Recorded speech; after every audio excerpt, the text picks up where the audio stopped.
Hello everybody, my name is Jeff Feltz and I'm with Center Mass Incorporated and I am the inventor of the Patrol Rifle Holster. Since we started marketing this product about a month and a half or so ago, we started getting a lot of questions from officers in the field about certain aspects of what you would do in certain circumstances, one of them being rifle retention. So to answer that question for you, we have brought in a local expert named Joe Ferreira here in Metro Detroit and also widely regarded in the Midwest. So Joe, if you want to take it over. Thanks, Jeff. It's great to be here. Thank you. So obviously long gun retention has been an issue for tactical teams for many years, but now that the average agency is issuing a patrol rifle to most of their officers, and this new device is available, we have to talk about long gun retention for the average patrol officer. The difference with PRH is that it attaches the weapon to your body. It's not just the sling. And that means as soon as I grab that weapon, your body's going to be moving with it. I don't have to get out to the extension of the sling. I can start manipulating your body by grabbing the weapon. So let's talk about some basic long gun retention with PRH, and we'll go right to the worst case scenario. We're going to start with a two-handed attack on your weapon. From here, as I reach out and grab the weapon to rip it off his body, Jeff is going to reach behind my arms, my closest tricep, which is his left arm, it's my right tricep. He's going to have his forearm against it. He's going to grab my left tricep, and in a minute I'm going to have to move my thumb so it doesn't get injured. I'm going to do this because otherwise it's going to hurt. He's now going to squeeze my elbows together and lock my arms. You'll notice that pulls me to his left side and away from his handgun side. He's got me locked up here. I was dumb enough to grab with both hands. Now, from this point, he has to make a decision under Graham versus Connor. Does he use deadly force? Does he draw his weapon? We'll talk about that in a minute. Or in this case, he's just going to initiate some palm strikes to my temple, my jaw, or even better, my brachial plexus. But he's going to do at least 2 solid blows. His goal is to render me semi-conscious or unconscious. If for some reason that doesn't work, or there are multiple adversaries that could still attack him, now he's going to go to that deadly force option. But first, let's talk about getting me off the gun if those blows work. If the palm strikes work and they render me semi-conscious or unconscious, at this point I'm going to be weak on my feet, and all he's going to do is rip me away and get rid of me and create distance. Okay?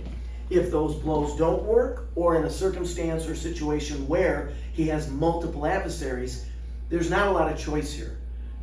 Besides me being able to get a high-powered rifle, he's got a handgun, maybe a taser, maybe a baton, maybe pepper spray, whatever. He's got a bunch of kit on, and he's got to protect all of it. So from here, he has now decided, once he is locked in, to go to deadly force. He's going to draw that gun, and you'll notice that he goes to my pelvis.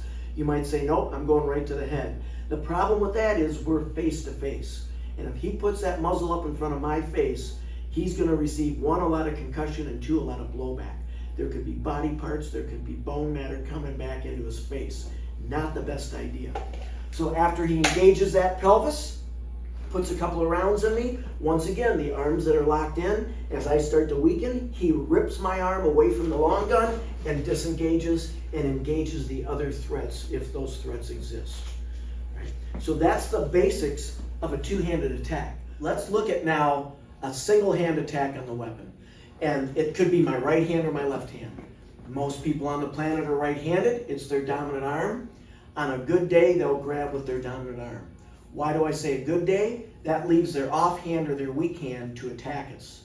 Should they think about it and grab with their weak hand, they now have their strong arm to attack with. In either case, we've got a basic technique for you. And that's all these are today, are basic techniques for you to look at for long gun retention with the PRH. We will start with the dominant hand going to the gun first. Okay? Their strong hand, they want their strong hand. They're like, I'm going to grab that gun. Jeff reaches up. Once again, he grabs the tricep and with his forearm and elbow and reaches around and secures my arm at my wrist near the base of the gun. You'll see that he's folded his arm around mine and he's fusing my arm to his body again. He's locking me in. If I'm allowed to stay, let my elbow go. If I'm allowed to stay out here and he just grabs my wrist, I can tug all day long and create a problem for him. When he fuses my arm to his chest, now I've got limited range of motion. I can't develop as much power as if my arm were extended. I'm locked in. Once again, should I throw a blow to his head or face, he can stop it, and then we're back to at least 2 or 3 solid blows to the temple, the jaw, or the brachial plexus. After those quick blows, from here, if I'm weakened, once again, he can rip my hand away from the gun simply by pulling my hand off the butt or the stock of his gun. Should I grab with the left hand? He has his options. He can still grab with his left arm, grabbing my tricep and elbow, and once again, pulling me into the gun. The forward, that's all right. That forward assist gets you right on the wrist. It's painful. So from here, she can go higher. He grabs and pulls in. I'm, once again, fused to his body. Out here, I can rip all day long.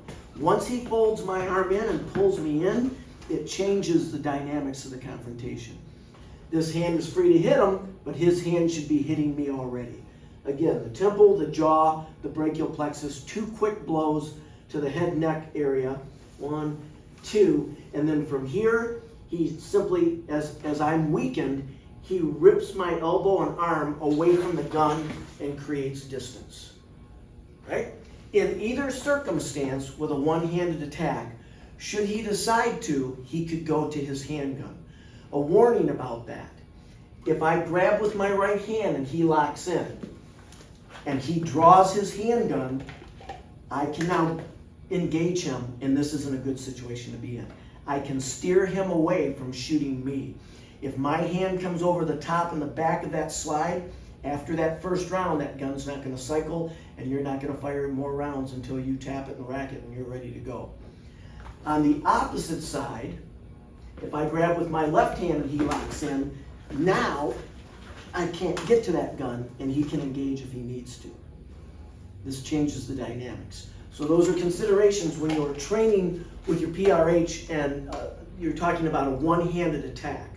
And of course, we're showing you how to secure the weapon to your body and either render them semi-conscious or unconscious, or if under Graham you decide it's important, go to a deadly force solution to this problem, especially if you have multiple adversaries. So those are the basic considerations for long gun retention. It's not the be-all and the end-all, it's the starting point. Your agency's instructors should pressure test this and see how you can modify it to best fit your needs. Thanks for watching.